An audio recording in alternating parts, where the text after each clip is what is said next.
Deus fez isso aos anjos caídos. História verdadeira dos anjos. A primeira pergunta que enfrentamos é: quem são os anjos? Vamos consultar as Escrituras. Quando estudamos o Antigo Testamento, por exemplo, descobrimos que os anjos são mencionados 108 vezes. Os anjos intercedem na vida dos anciãos, Abraão e Jacó, como mostra o livro de Gênesis. No livro de Êxodo, Moisés também encontrou anjos durante o período de peregrinação no deserto. Êxodo 14:19 diz: Então o anjo de Deus, que ia adiante do exército de Israel, se retirou e passou para trás deles. Também a coluna de nuvem se retirou de diante deles e se pôs atrás deles. No total, a palavra anjos ou anjo aparece 32 vezes no livro da lei, os escritos de Moisés. Os anjos de Deus nos são apresentados. O exército do céu nas Escrituras, como o exército do céu, os anjos são seres reais. Eles não são figuras míticas ou opiniões. Eles são personalidades espirituais e têm um impacto físico. Assim como o mundo demoníaco está oculto, o mundo angelical também está oculto. Os anjos nos cercam e seu impacto dinâmico é inegável. Embora você possa não vê-los, não há nada que os anjos de Deus não observem. Talvez não possamos tocá-los, mas os anjos tocam as pessoas. Você não pode controlá-los, mas eles podem destruir reis. Na Bíblia, o Senhor escolheu um anjo específico para ir adiante de Moisés ao Egito, e ele sozinho arrasou toda uma nação. A invencibilidade é uma característica importante dos anjos de Deus. Essa característica invencível indica a diferença entre demônios e anjos. Somente os exércitos do céu se destacam em força. Salmo 103:20 diz: Bendizei ao Senhor, vós anjos seus, poderosos em força, que cumpris as suas ordens, obedecendo à voz da sua palavra. A guerra no céu. Era uma vez uma guerra no céu. Os exércitos do céu, liderados pelo anjo Miguel, batalharam contra Satanás e seus anjos. Deus usou seus anjos para enfrentar o exército caído de Satanás. Satanás não pôde ter sucesso, e não havia mais lugar ou espaço para ele no céu. Apocalipse 12:7-9 nos conta: Houve então uma guerra no céu. Miguel e seus anjos lutaram contra o dragão, e o dragão e seus anjos lutaram também.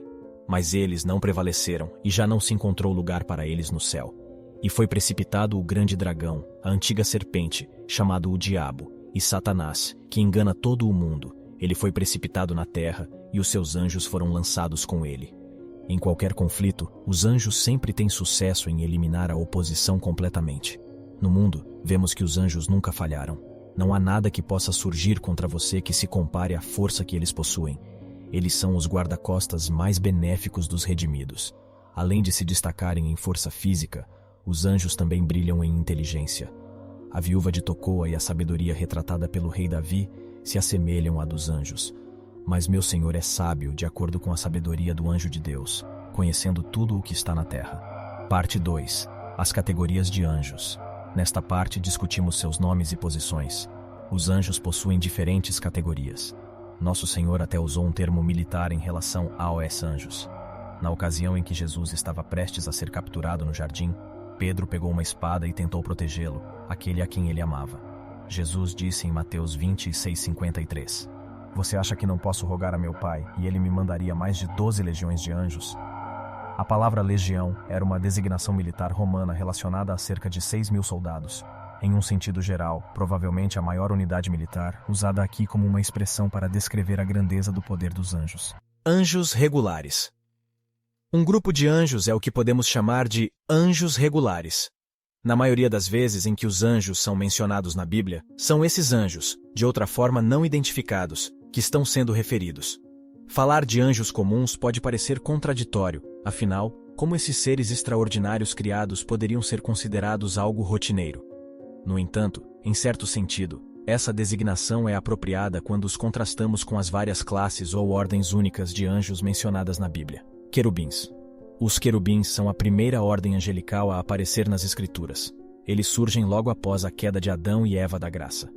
Gênesis 3 nos conta os eventos no Jardim do Éden. Teria sido possível para Adão e Eva estenderem suas mãos e também pegarem da árvore da vida, comer e viver para sempre, depois de violarem o comando de Deus de não se alimentarem da árvore do conhecimento do bem e do mal. Então, Adão e Eva tiveram que ser expulsos do paraíso terrestre. O Senhor Deus os banichou do Jardim do Éden para trabalhar a terra da qual foram tirados. No entanto, o que impediria Adão de voltar ao jardim para desobedecer a Deus outra vez? Gênesis 3:24, após enviá-los para fora, O Senhor Deus colocou poderosos querubins a leste do jardim do Éden e uma espada flamejante que se movia de um lado para o outro para guardar o caminho da árvore da vida. Que coisa assustadora teria sido se Adão tivesse provado da árvore da vida e, assim, tivesse sido confirmado para sempre em sua natureza caída. Deus enviou um contingente de querubins grandes e confiáveis para guardar o caminho para a árvore e impedir isso. Moisés, curiosamente, a próxima aparição dos querubins na palavra de Deus trata da recuperação do que foi perdido. Moisés recebeu instruções claras e específicas sobre como fazer vários móveis que seriam usados no tabernáculo, conforme descrito em Êxodo 25. O primeiro a ser mencionado foi o assento de misericórdia e a arca da aliança, onde Deus prometeu encontrar-se e comungar com Moisés. O que Deus desejava colocar sobre o assento de misericórdia? Ele escolheu imagens dos querubins em ouro. Veja a interessante descrição que Deus deu a Moisés em Êxodo 25, 18 a 20. Farás também 2 querubins de ouro. De ouro batido os farás, nas 2 extremidades do propiciatório. Faz um querubim numa extremidade e o outro querubim na outra extremidade. De uma só peça com o propiciatório, fareis os querubins nas 2 extremidades dele. Os querubins estenderão as suas asas por cima, cobrindo com elas o propiciatório, as faces deles uma defronte da outra. As faces dos querubins estarão voltadas para o propiciatório. Serafins. Outro grupo de anjos especificamente reconhecidos são os serafins. A palavra serafim, na língua hebraica, significa queimadores. O livro de Isaías, capítulo 6, nos fala sobre os serafins. O profeta Isaías registrou sua gloriosa visão com estas palavras: No ano em que morreu o rei Uzias, eu vi o Senhor assentado sobre um alto e sublime trono, e a aba de seu manto enchia o templo. Serafins estavam por cima dele. Cada um tinha 6 asas. Com 2 cobriam o rosto, com 2 cobriam os pés, e com 2 voavam. Isaías 6, 1 a 2. O que os serafins estavam fazendo? Isaías 6, 3 diz: E clamavam uns para os outros, dizendo: Santo, Santo, Santo é o Senhor dos exércitos. Toda a terra está cheia da sua glória. Isaías percebeu imediatamente que não tinha o direito de estar na santa presença de Deus e reconheceu isso. Em Isaías 6, 5 a 7, ele exclama: Ai de mim, estou perdido, pois sou um homem de lábios impuros e vivo no meio de um povo de lábios impuros, e os meus olhos viram o Rei, o Senhor dos exércitos. Então, um dos serafins voou em direção a ele com uma brasa viva na mão, que havia tirado do altar com uma tenaz. Com ela, tocou os lábios de Isaías e disse: Veja, isso tocou os seus lábios, a sua culpa foi removida e o seu pecado foi perdoado. Criaturas viventes. Na versão King James, um terceiro grupo particular de anjos é chamado de 4 bestas. No entanto, uma outra tradução seria as 4 criaturas viventes. Assim como os serafins, elas possuem 6 asas. E as 4 criaturas viventes, cada uma delas tendo 6 asas, estão cheias de olhos ao redor e por dentro, e dia e noite não cessam de dizer: Santo, Santo, Santo é o Senhor Deus, o Todo-Poderoso, aquele que era, que é e que há de vir. Apocalipse 4, 8.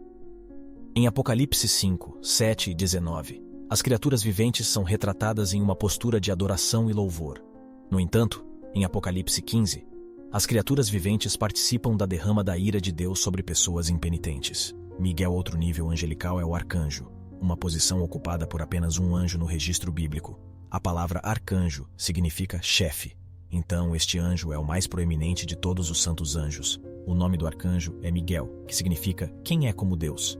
Sempre que você ouve esse nome, está ouvindo uma pergunta: quem é como Deus? Com frequência, nas Escrituras, como veremos, os homens que receberam visitações angelicais quiseram adorar a criação em vez do Criador. Portanto, como é maravilhoso e grandioso que o nome de Miguel, o arcanjo, nos convide a direcionar nossa atenção ao Deus Todo-Poderoso. O profeta Daniel nos apresenta a Miguel. Daniel estava orando e Deus enviou uma resposta pela mão de um mensageiro que foi impedido em sua jornada até que testificasse. Daniel 10 e 13 diz: Mas o príncipe do reino da Pérsia me resistiu 21 dias, e eis que Miguel, um dos primeiros príncipes, veio para ajudar-me, e eu obtive vitória sobre os reis da Pérsia. Assim, Miguel teve que lutar pela passagem livre da palavra de Deus. Toda vez que o vemos, é em conexão com algum tipo de luta espiritual. Em seu papel de guerreiro, Miguel tem um dever especial com Israel. Em Daniel 10 e 21 e 12 e 1, ele é chamado de príncipe dessa nação. Ao ler a história antiga e moderna, acredito que vemos a mão de Miguel defendendo Israel. Como você sabe, aquela pequena nação lutou 4 guerras com seus vizinhos desde que obteve a independência em 1948. No livro de Judas, o versículo 9 especificamente chama Miguel de arcanjo e relata sua batalha com Lúcifer pelo corpo de Moisés. Com a ajuda do Senhor, Miguel venceu. Miguel é o grande herói de Deus.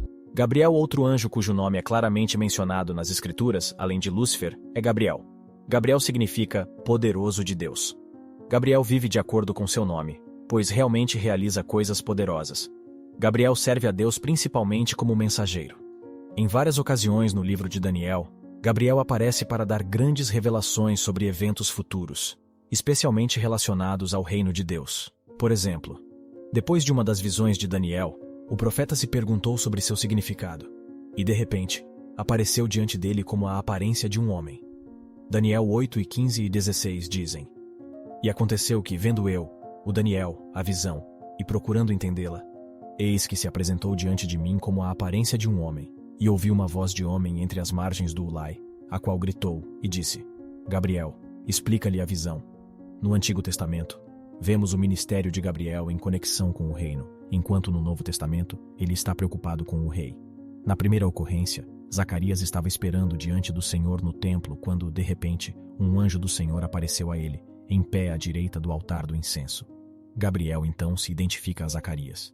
Lucas 1:19 diz: E respondendo o anjo, disse-lhe: Eu sou Gabriel, que assisto diante de Deus, e fui enviado a falar-te e dar-te estas alegres novas. Essas boas novas se referiam ao futuro nascimento de João Batista, que seria o precursor do Senhor Jesus. Foi o mesmo Gabriel que Deus enviou à cidade de Nazaré. Lucas 1:27 diz: Há uma virgem desposada com um homem, cujo nome era José, da casa de Davi, e o nome da virgem era Maria. Que grande mensagem Gabriel tinha para dar a essa jovem. Lucas 1:31 e 32 dizem: E eis que em teu ventre conceberás e darás à luz um filho, e por-lhe-ás o nome de Jesus. Este será grande e será chamado Filho do Altíssimo, e o Senhor Deus lhe dará o trono de Davi, seu pai. Gabriel é aquele que trouxe a mensagem de Deus sobre o vindouro reino e o rei. Deus confiou a esse anjo em particular uma enorme confiança e responsabilidade. Lúcifer. Descobrimos o nome original do anjo Satanás em Isaías 14:12. Essa passagem não apenas o nomeia, mas também nos revela algo essencial sobre ele. Como caíste do céu, ó estrela da manhã, filho da alva. Como foste lançado por terra, tu que debilitavas as nações. Devido ao seu próprio orgulho e promoção de si mesmo, ele perdeu sua elevada posição no céu. Lúcifer desceu da graça divina do Pai. Portanto, onde ele opera atualmente? Ele está bem aqui na terra. Em 2 ocasiões diferentes, nosso Senhor descreve Lúcifer como o príncipe deste mundo. João 12:31 diz: Agora é o juízo deste mundo, agora será expulso o príncipe deste mundo. Esta terra em que vivemos está sob a autoridade dele. Enquanto os anjos Gabriel e Miguel têm apenas nomes individuais que conhecemos, Lúcifer possui muitos nomes que indicam aspectos de seu caráter maligno. Muitas pessoas estão familiarizadas com outros 2 de seus nomes, o diabo e Satanás. Jesus também o chamou de o maligno. João 17:15 diz: Não peço que os tires do mundo, mas que os guardes do maligno. O livro de Apocalipse lhe atribui uma série de nomes, incluindo o grande dragão, a antiga serpente, o destruidor, o acusador e o enganador. Tipos de anjos santos e observadores. Existem várias categorias menores de anjos mencionadas na Bíblia, como os santos e os observadores.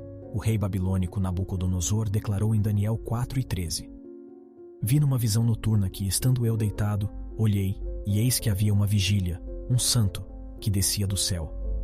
Daniel 4:17 diz: Esta sentença é por decreto dos vigias, e a ordem por mandado dos santos, a fim de que conheçam os viventes que o Altíssimo tem domínio sobre o reino dos homens, e o dá a quem quer, e até ao mais baixo dentre os homens constitui sobre ele. Daniel 4:23 diz: E quanto ao que o rei viu, um vigia, um santo, que descia do céu e dizia: Cortai a árvore, e destruía, mas o tronco com as suas raízes deixai na terra, e com ferro e bronze, na erva do campo, seja molhado, e com o orvalho do céu, seja a sua porção, e com os animais, seja a sua habitação, até que passem sobre ele 7 tempos. Será que esses observadores e santos ainda estão trabalhando hoje em dia? Agradecemos por assistir ao nosso canal Desvendando a Bíblia. Esperamos que você esteja aproveitando e aprendendo com nossos conteúdos. Se você gostou do que viu e deseja continuar acompanhando nossos vídeos sobre a Bíblia e seus ensinamentos, não se esqueça de se inscrever no canal. Assim, você receberá notificações sempre que lançarmos novos vídeos. Sua inscrição é muito importante para nós e nos incentiva a criar ainda mais conteúdos relevantes. Não perca a oportunidade de se aprofundar na Palavra de Deus e desvendar os mistérios da Bíblia. Obrigado por fazer parte da nossa comunidade.